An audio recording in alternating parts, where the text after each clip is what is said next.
It's walnuts. This is walnuts. This is walnuts. It doesn't taste like a nut. It's definitely walnuts. Good morning, and thank you for joining the Hella Nuts Plant-Based Eatery podcast. Today I have with me Camille, Auntie Camille to me, and I'd like her to introduce herself. Good morning, everyone. It's wonderful to be here to discuss everything you'd like to know about veganism. I'm Camille Fuller. I'm in LA. I've been vegan for 33 years, and I'm a dentist, a holistic dentist. That is wonderful. So being a dentist and also being plant-based and vegan, that has to be pretty interesting. Well, yeah, the way I look at it, I'm dealing with the mouth. The mouth is the fundamental portal to how we are either thriving or how we're regressing with our diet and our lifestyle. So I just look at it as that. I'm kind of the moderator, if you will, between regulating and trying to get people to understand how important this portal is and what you allow enter this portal of your mouth. So being in this field, do you ever run into any clients that need a lot more help with this? Every single day. I mean, the way I see it is our society goes against the grain of how we are naturally supposed to eat and live. Our society wants the quick fix. We want the pill to fix things. We don't understand that it begins with the natural, organic fruits and vegetables. That's what our bodies are designed to eat in the first place. We're not designed to eat and consume dairy. Those go against the grain of what we're designed to eat. And so they also go against the grain of healing. As a dentist, I see the results, the repercussions, the ramifications of how what we're doing against the grain of health is affecting not only our mouths, but our bodies. So I see it. Definitely. So what is all of that they say are canine teeth and they're supposed to eat meat, those teeth? What is that about? It's a farce. It's a joke. I mean, think about it like this. Have you ever seen a gorilla? I know a gorilla has canine teeth, ripping out the flesh of a lion. Come on now. I mean, we have 4 canine teeth. They're not even elongated. They're not like vampire teeth. You're not going to rip any flesh with them. It's a huge joke. And, it's like that joke of being stranded on a desert island. Would you eat the last pig or whatever that you see on this island? Come on now. So tell me a little bit about your journey. Again, you said you've been plant-based for how long now? I can give you the exact reason and the exact year, 96.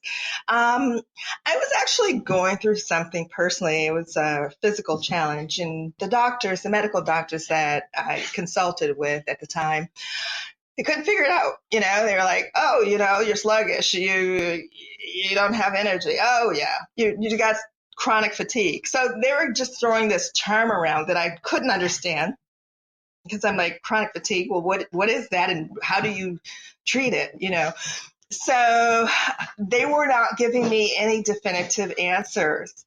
And at that point, when I couldn't put 2 feet in front of me, I was struggling to get out of my bed. I said, I'm saving my own life. What really made that sink in was when I was consulting with a young intern. And he respected me as a dentist. And he said, Doc, hey, your tests look great. We can't see anything. He said, what do you think it is? At that point, I said, excuse me, I'm going to get dressed. And, I don't need your services anymore. Because when he asked me that question, that made me see my health is in my hands. He has no clue. And that was the light bulb that made me wake up and say, I need to take my health in my own hands. And when I walked out of that office, I contacted my girlfriend who ran a small health food store in Chicago called Bon Santé, which means to your health. And I said, Jody, I said, I need to find out about natural healing, and I want to work at your store. And so she said, Camille, you're a dentist. You can't work at my store because I can't afford to pay you. And I said, no. I said, I will pay you. I'm trying to save my life.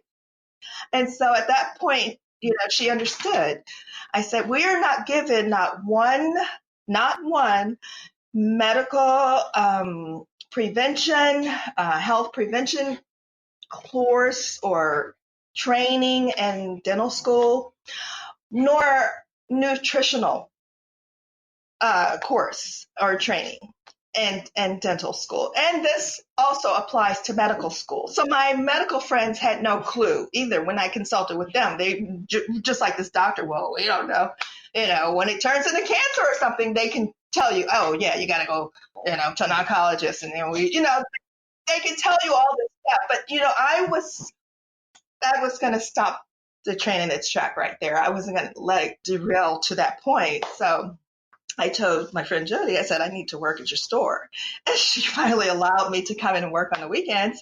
And so at Bon Santé, someone approached me and they said, oh, you're a dentist, I heard. And I said, yes. They said, oh, so you are healing? This is what you're doing for your own healing? I said, yes. And they'd heard my story. They said, great. They said, what kind of cleanse are you doing? I said, what do you mean cleanse? And they said, well, you can't heal until you do a cleanse. And so I was finding out these sort of things from my customers. This was a very conscious brother, and he was very knowledgeable. He was also plant-based. And so he said, your body cannot even heal when it's toxic. So by him telling me that, he knew someone who could actually help me. And she was a colon hydrotherapist, the ones who clean out your colon. And he gave me her information. I said, oh, I need to see her. And he said, yes, you do. And so I called her and I saw her right away. She said, I'll take you. And the first session that I had with Denise on the south side of Chicago, she sat me down and she said, now I want to know about your diet. Tell me about it. And I said, oh, I eat healthy. I'm from the Midwest. I'm thinking I'm eating a little bit of fish, a little bit of chicken, but I'm still vegetarian. Now go figure how I, come up with this, but yeah. And so she just looked at me. She just actually gave me this look like, honey, you are so lost. She says, honey, all flesh is dead. I don't care if it's fish. I don't care if it's chicken. I don't care what it is. It's all dead flesh. It all rots in your body. And she said, if you're going to put that into your body, I'm not going to bother to clean it out. I'm not even going to waste my time with you. She said, you're trying to, yes. And that's what the universe knew I needed. And she said, you're trying to save your life. And she told me in such strict terms that I had tears. I even get tears just thinking about it because, she made me see how serious this journey was for me. I was saving my life because if I continued the way I knew it was going to turn into something horrific. Diabetes, cancer, who knows, And so I said, I'll do what you need me to do. And so she said, first of all, you're going to give up all meat. And that was what I did. And also she wanted me to go on a high raw vegan diet, meaning fresh fruits and vegetables, because they have the enzymes that your body readily absorbs. And so by them having the enzymes intact, your body is not doing all this work to digest processed dead food. Okay, so we have to distinguish too between the type of vegan diet that we're consuming as opposed to just being vegan. There are junk food vegans, okay? And so she was the one who made me see being a junk food vegan wasn't going to even be acceptable. So she made me go on a cleanse. We did colonics 3 times a week, and I was doing an all raw diet. After the cleanse, after the 21-day fast that I did with her, it was a juice fast of just lemon and water, and a little maybe fructose or something like that. But after the 21-day cleanse, I was doing an all raw diet for about 2 or 3 months. And I can tell you, after the first month, everything went away. All signs of chronic, whatever they were trying to call it, I was a different person. You know, my life was completely shifted. And so at that point, I said, you know what? Everything happens for a reason. This didn't just come upon me just so that I could wake up and be healthy. And, people say, oh, you look so good and your skin looks wonderful. Of course, I had lost this excess weight, so my body was just tight. I had like 7% body fat, and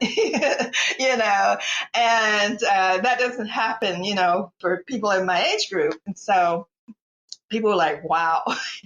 And I said, this isn't just for me. This is for me to awaken. So as a healer, I can awaken other people, as to how crucial this plant-based vegan diet is. It's not just a choice of a lifestyle. It's a choice of life or death. That is very strong. And that is exactly what I think that the longer that you're on this journey, you learn that statement that you just made, life or death, that is the only way it is right now. That is. And not just ourselves, but our entirety, our collective, because we cannot overlook that we are all one.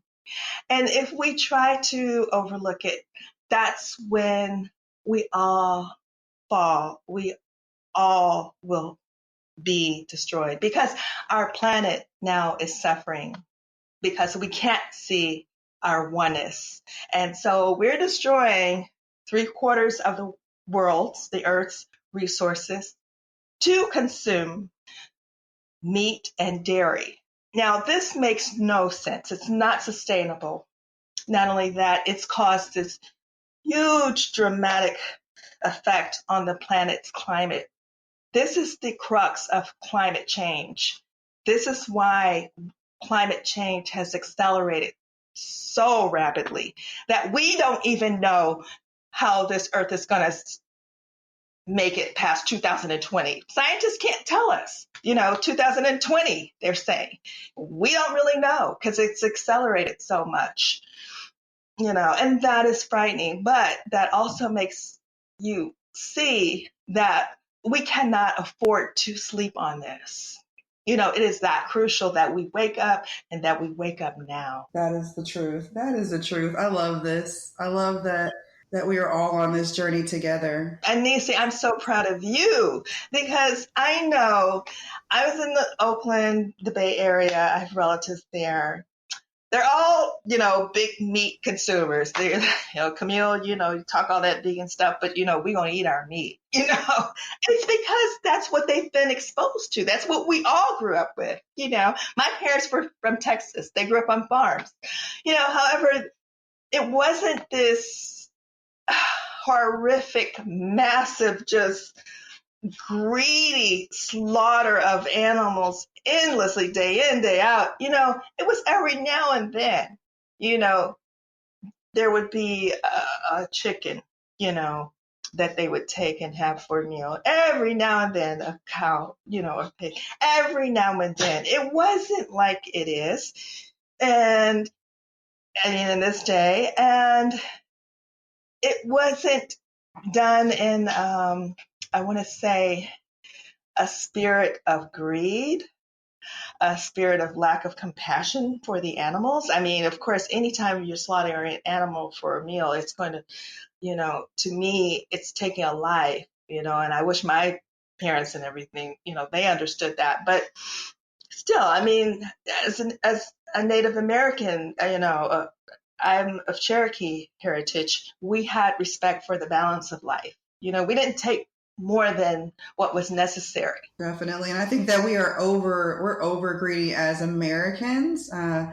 I understand now why people say those effing Americans. That's what they say about us, because the greed, it's, I've traveled too. I lived in Africa, and even in Africa, when I was living there in the 70s with my family, we would have what we call a cassava-based meal called nshima, which was mostly the plant cassava, and sort of cornmeal, kind of, it's just like a thick kind of cornmeal consistency. And then they would have a relish. But the meat was very little, very, very little.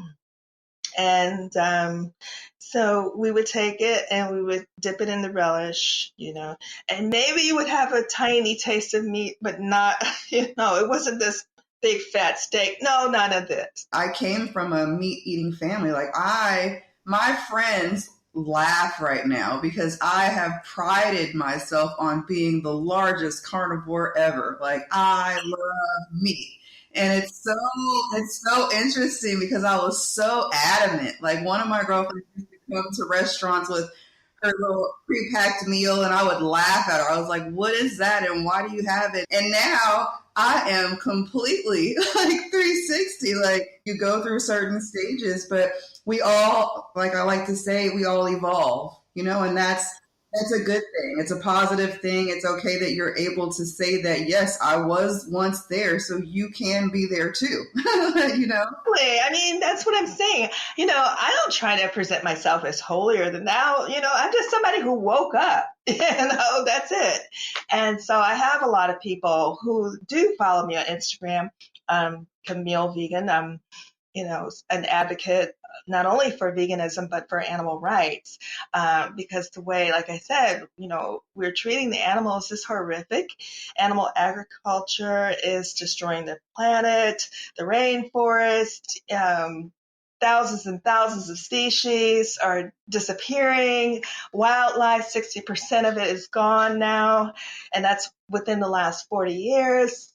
So this cannot go on, and I'm trying to wake up people that it's not just about you. I don't care what you like to eat. We all have our taste preferences, but think about the friggin' planet, think about the animals, how they suffer for this meal that you've forgotten, how these pigs are confined into crates that they cannot turn around in, hard, cold metal crates for 4 years that they cannot turn around in. Think about this for that meal you've forgotten. And so I'm really, sometimes people might say that I'm a little aggressive with it, but hey, I don't even know how to not be, because this is that crucial. Sometimes people don't like it in their face, but maybe they can hear it on a podcast and just kind of understand that we are, hurting these animals as well as eating them. I like to refer to the book. I bought my daughter and I both the book by Queen Afua. My daughter read more of it than I did originally, and she came home one day and she was just talking about energy, how she didn't want to do different things that were going to exchange salivas and things, and how everyone that we let enter our body and every food that we let enter our body, we're inhabiting their energy and what they went through. And so I started to think, I said, every time I did eat a piece of great steak or great chicken, even if I got like the best, like I thought I was doing the best because I was getting the beef from Japan, and like I was getting like the great thing, but they still suffer. Vibration is still the lowest frequency on the planet. It is still the frequency of suffering, anger, murder, terror, fear, all of those lowest vibrational energies. That's the vibration that you're eating. I don't care what they say, grass-fed, organic, whatever, Kobe beef from Japan. It's still suffering and death. Yeah. Mm-hmm. Yeah, that's sad. So yeah, we definitely just need to wake up as a person. But yeah, I want to talk a little bit about people that want to either gradually move into this direction. You spoke a little bit about cleansing and the raw food diet. Can you give me some examples? So when you talked about the cleansing with the water and the lemon, did you only do water and lemon for those days? There was a little bit of sugar. It was well, she had a kind of a fructose combination with it, and so you can do it with maple syrup. It's called the Master Cleanse with lemon, maple syrup, and water. Basically, that's it. The kind of water that I like is either osmosis, reverse osmosis. Some people prefer distilled, but I just like alkaline water, pretty much. As long as your body is alkaline, then you cannot harbor disease. That's the whole thing. People are either acidic, and if you eat meat and if you eat dairy, you're going to be acidic because those are acidic foods. But if you eat plant-based, you're going to be alkaline, and you cannot have disease in an alkaline environment. Even cancer cannot thrive in an alkaline environment. So I completely changed my chemistry, in those months. I mean, within the first 30 days, I told you I felt like a new person. Within 3 months, 80% of your cells have been turned over. They're new cells.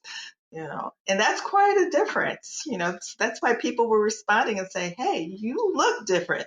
And when people say you look different, they're seeing something within you too. They're seeing a glow, and so it goes far deeper than even the outer. They're seeing that change in your vibrational spirit that Queen Afua is referring to. I suggest all women or fathers out there buy it for your daughters who are even 12, 13. Like, you need to learn, because they're learning the wrong things right now. And just the first few pages woke my child up. We are both women of color right now who are saying that we've been down this road. We've been down the road where the doctors have even told us, this is the route that we think you should go. And it's really interesting how you can reverse the aging process too, because now that I think about it, I was kind of when you wake up, you can kind of see how you're just going through life, kind of sleepwalking and kind of in a zombie state. You might think you're living, but you're just basically going to work. You're trying to get your friendships and your social life, whatever you can fit in, you're trying to fit that in. If you have a relationship, you're trying to work on your relationship, devote time that's needed to develop and cultivate that relationship. I was trying to do all of those things. And actually, I had a boyfriend who was 12 years younger than me, and he saw me falling apart. He was like, oh my God, Camille, you're doing all this different stuff now with this fasting and this raw food and this vegan, and he says, I don't even know how to relate to you anymore. I just wanted somebody to hang out and eat chicken wings with. Well, that's when you realize that you're not even on the same vibrational energy. So when you change your path, you're going to see that some of these people in your life you didn't even need to be with, anymore. So I feel like that right now I've become not an introvert, but we talked a little bit about that when we first got on. But I spoke to an elder the other day, and I said, I only want to hang out if the hanging out includes helping each other.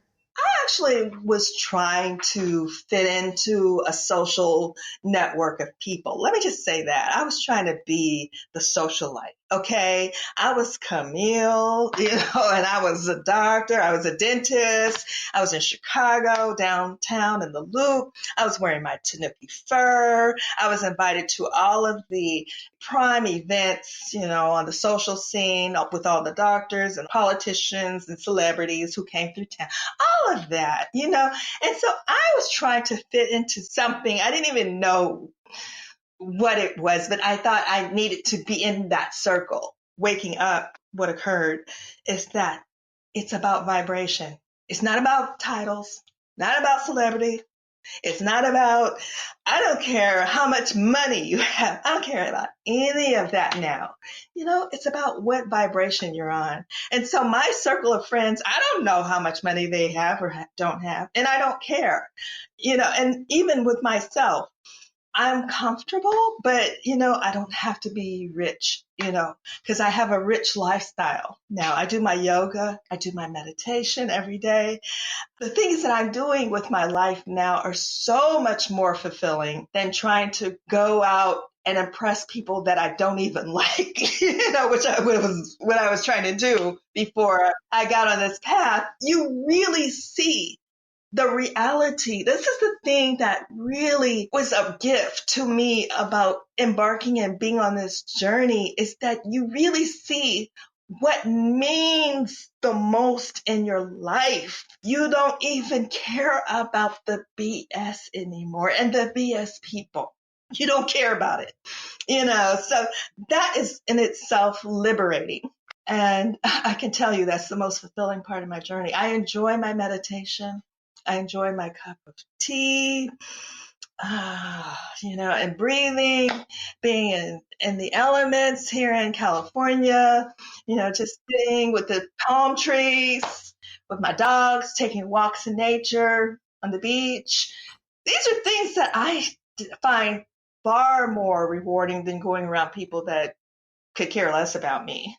Yes, that is definitely the journey. I feel it. I feel one of my girlfriends, Michaela, she says the journey is magical. That's it. That's it. That's the word. So tell me something about the magical foods you eat. Like if someone was going raw, what were some of the things that you had that were maybe just more interesting? Some people think raw is just a piece of fruit.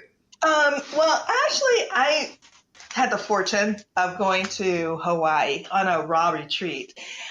Yeah, it was amazing time for me, because at the time I was still living in St. Louis, Missouri, and people thought I'd lost my mind. I mean, I was working with people who were eating what they call in St. Louis Chinaman every day, the St. Pauli greasy sandwiches, with the fried rice and all the stuff dripping out of the sandwich with the egg and all this shrimp and pork and grease. I just can't even describe it. And so when I bring my avocado and, my olives and cut them up, because I was eating very simply. The thing about it, after you go on a cleanse, you don't crave a lot of, I want to say, complicated foods. You just crave good, whole foods. And so I was eating very simply. Avocados cut up with olives were my favorite. And I use what's called a namashoyu. It's a fermented soy sauce, and it's also unpasteurized, and namashoyu with it, and cayenne pepper. Everything is seasoning too. And so I would eat that, for lunch. Maybe have a green drink in the morning. I always use my either Vitamix or blender, and have a little green drink with a banana, and throw in some kale and some type of juice, apple juice or whatever I had in the fridge, and just blend it up. And so I was eating really simply. I've tried to maintain that simple pattern. However, being in LA, where it's the vegan capital pretty much, there's so many restaurants, vegan restaurants. So you have the option to really go exotic vegan and just all these great foods. I mean, you can have anything you want, really. Vegan pizza, burgers, all of this, But like I said, back in the 90s when I first went vegan, I had the opportunity to go on a retreat, a raw vegan retreat. It was with David Wolf, one of the premier raw foodists in the movement. And it was a whole retreat of us where we were in Maui, and we just ate raw vegan food the whole entire week, and it was just bliss. I have to throw greens in pretty much every drink I have. Greens are also cleansing. They're not only nourishing, because you get your proteins from your spinach, your kale, all of it. You get your proteins. Everybody thinks we need all of this protein. No, we don't. I read John Robbins' book, A Diet for a New America. It was recommended to me by a friend of mine, Dexter King, the son of Dr. Martin Luther King, who is vegan. And Dexter was actually a huge influence on me going vegan. And he recommended that book, A Diet for America. So when I read it, and John Robbins, the heir to the Baskin Robbins fortune, was talking about the meat and dairy and the myths that are perpetrated in the meat and dairy industry. That's how they survive. But it's a myth. It's actually a nice term for lie. It's a lie. We do not need all of this protein. A baby who is really in its most needy state of protein because it's growing and developing in all its aspects, its brain, its body, its organs. A baby needs 9% of its diet protein. The mother's milk has exactly that amount, 9% of the mother's milk, breast milk, the natural breast milk is protein. As adults, we need no more than that, really. If you get 15 to 20% of your protein in a daily salad or something, that's more than enough. If you get a spinach salad, you will get 15 to 20% of your protein and you're done. You have that. And not only that, it's protein that you can access because it's amino acids. See, we're getting the protein. When you eat meat, you're getting it from the second and third source. Plant eaters are getting their protein from the plants. We're getting the protein second. I thought you'd been on it longer. You are so good. I love seeing all your recipes. You have so many diverse recipes, and I love that you're exploring. You really have a lot of ideas. I tend to eat on the go a lot, but I keep my staples here. I'll keep the bananas and avocados and like I said, my olives and my salad preparation. I keep all that stuff. But, I don't really prepare a lot of food. I really don't. I just kind of eat more whole. You're on the journey, and either you're someone who loves to cook or you're someone who can just like grab some snacks and go and juices and, survive throughout the day. I keep me a nice nut mix during the day. I mean, they have a lot of pros and cons to the nuts. You have to really be careful because they should be soaked. They should be germinated just like the squirrels do. They bury their nuts to germinate them. So we should soak our nuts to germinate them. So, and those release soaking releases the enzymes. And so I do keep nuts, and I make my own nut mixes. I put goji berries, I put raisins, I put dates. I just put all kinds of stuff depending on what I find. Every now and then I eat my chocolate too. That keeps you from being hungry, like, oh, I gotta eat, another meal or whatever. I learned from the Mexicans because now some things they have are not vegan, but when you travel, and I travel sometimes in my work as a dentist, and I go to some of the Mexican towns, and I have to say no carne, no lard, because a lot of times they'll use lard in their beans, and that makes them not vegan. Those are the little, hacks that you have to learn how to say, oh, whole beans only. The whole beans that they make have garlic, salt, and water, period. Can we talk about fluoride? These are the things that are close to my heart. I do work with children. And I'm on the front lines of seeing, like I said, how the portal of what we're putting in and out of our mouth is affecting our bodies and our brains even. Now, fluoride is a neurotoxin. It is known to decrease brain function and neurological function. Okay, they use fluoride in rat poison. And so fluoride came on the scene in the 50s. Yes, it did. And it is used in rat poison. Yes, it is. It came on the scene in the 50s. And these industrial corporations who had fluoride were trying to dump it, and they needed someplace to dump it. Well, they did these so-called studies to say that, you can do a study and basically come up with anything. If you have enough money to conduct a so-called study. You can make your outcome anything, really, because anybody can do a study. Well, these studies that were done in the 50s, they said that fluoride prevented cavities.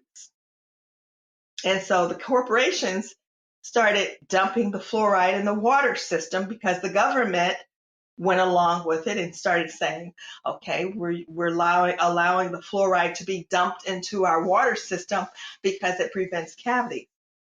Now, that was the sodium fluoride.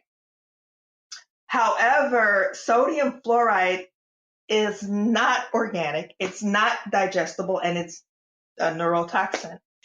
The biological scientists who were also studying fluoride were saying that it's the natural occurring fluoride that is supposed to enhance our enamel and strengthen our enamel, and that is the calcium fluoride, which is totally different. It's not inorganic, it's organic, and it's totally different. It's not toxic to the system.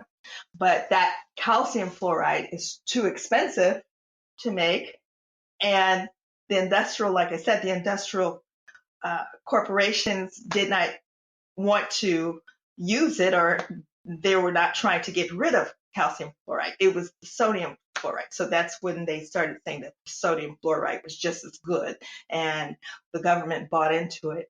And anytime that you have lobbyists and so forth who go along with it, then it's a done deal. Eventually the ADA embraced it. And interesting enough, they have not done studies since the 50s until Harvard had a study on children and the neurological effects of fluoride on children. And they came up with this analysis that said fluoride is in fact a neurotoxin that should not be used on children. Yes. So as a dentist, I can tell you the detrimental effects. It dulls the teeth. I feel like children are more lethargic because of fluoride. I used to see the bright-eyed children who, they had perfectly white teeth and so forth. Now the children I see have very yellow teeth. It's very sad to see.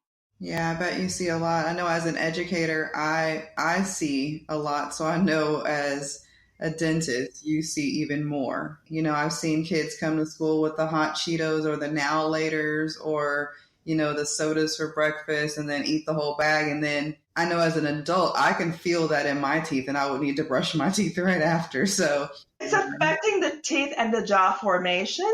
In the 20s, there was a dentist by the name of Dr. Weston Price who saw that once the Industrial Revolution hit, which started back in the 20s and so forth, he saw that the succeeding generations, like his kids, the children of his patients and the grandchildren of his patients, started having more cavities and more jaw deformities, meaning their teeth were not growing in straight and they had more cavities. So he suspected there was a nutritional component, and he wrote this book, Dr. Weston Price, called Nutrition and Physical Degeneration. He even went on a world odyssey where he studied populations. You can't even do this study in this day and age, where he studied populations where the Western diet had not been introduced. And so these people were eating what grew out of their little plots of land that they had around their homes. And what grew out of the ground. They ate fruits, vegetables mostly that were whole. And so they were doing what we call more mastication, more chewing. And that's another word for chewing that we say in dentistry. And so nature has laws. If you don't use it, you lose it. Because we're not using our teeth to chew anymore. You don't need your teeth to chew Hot Pockets, and all this other stuff that they have that's processed now. You don't need your teeth to chew pasta and so forth. You don't need your molar teeth. So these teeth are now rotated and coming in crooked, whereas Dr. Weston Price saw in these populations that these teeth were perfectly upright. These teeth were well formed, and their jaws were also well formed. They did not need dentists. They did not need orthodontists. And they had no cavities. So he said back in the 20s and 30s that you cannot have a physical degeneration without having a correlating biochemical degeneration in the brain.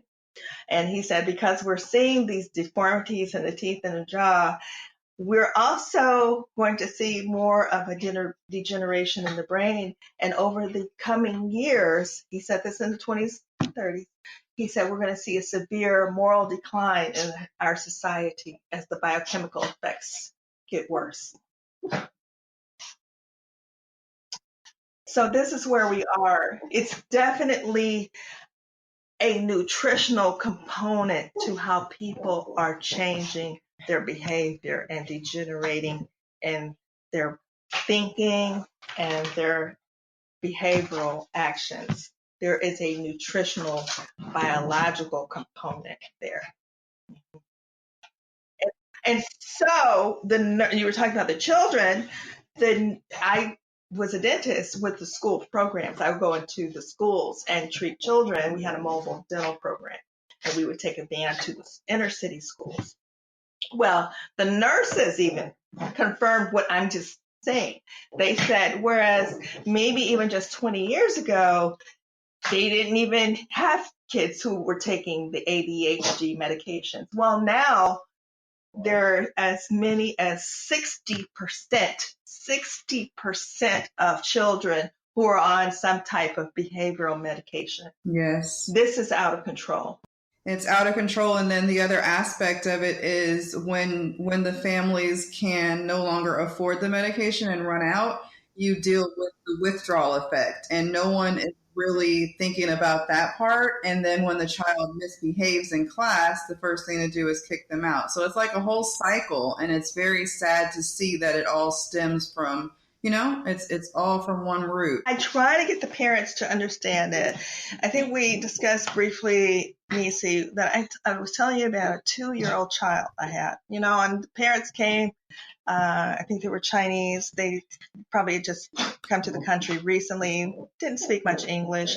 And so they wanted me to fix the child's gums. They said, he has gum problem. Can you fix? I looked at the child's gums. He had the gum condition that we would see. He was a 2-year-old that I would typically see in an 80-year-old, where his gums were profusely bleeding. Just at the slightest touch, the blood would ooze out of his gums. This is a 2-year-old. And so I knew immediately what the child was being fed. I said, so he has a lot of bleeding. And they were shaking their heads. I said, because he's eating a lot of junk foods. He eats a lot of potato chips, Cheetos, those things that you were mentioning. And they said, yes.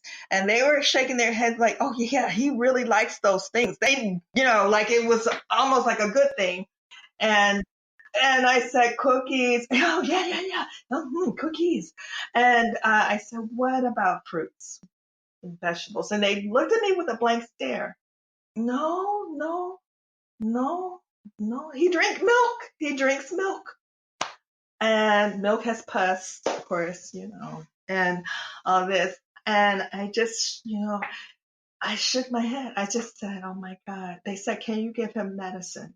That's all they're worried about is medicine. Kind of getting emotional because, this is where we are. It is. And it's very disheartening. It's disheartening to see physically, and you are definitely in that place. And that's what they're looking for. They're looking for this American way of. Yeah, I'm on the front lines of seeing it. I'm on the front lines of seeing the devolution of our species, and especially the children. they're not the same. Children are not the same these days. So if we can just change, one family's life from this podcast, it would be a great thing, because it's so detrimental right now for all of us. It really is. It really is. It's our future as a species. It's our future as a planet. And I feel like people are not taking it seriously at all. As a vegan activist, I get a lot of people who say, oh, that's your choice. And I want to say, if you only knew. I wish they could see that 2-year-old boy whose gums I touched and the blood was just oozing down his cheeks. The gums are the portal of what enters the mouth. Everything has to be shunted. The body is going to shunt what it doesn't use to different areas. That's why you get tumors. That's why you get abscesses. And these form in the gums because basically the body is shunting all of this plaque. The debris comes from eating this processed junk. It has to go somewhere. I mean, you're not going to brush a kid's teeth every time they eat junk food. Stuff builds up and around their teeth and it migrates down below the gums. The bacteria feed off of it. And so it basically comes at a big, huge pocket of blood and pus and bacteria. But when you see it in children and you see how these things are so advanced, I mean, usually it's not that advanced in children. It's usually something that we call mild gingivitis, something that's reversible. But it's gotten to the point now where when children are just eating junk all day, it's basically like you're seeing it in a person of an elderly age, like 70 or an 80-year-old, who over these years have acquired this condition because of the years of processed food eating. Now we're seeing it in children. I feel that, people need to take it really seriously and wake up. Wake up. Please, everyone, wake up. Yes, yes. Well, thank you for your time today. It's walnuts. This is walnuts. This is walnuts. It doesn't taste like a nut. It's definitely walnut.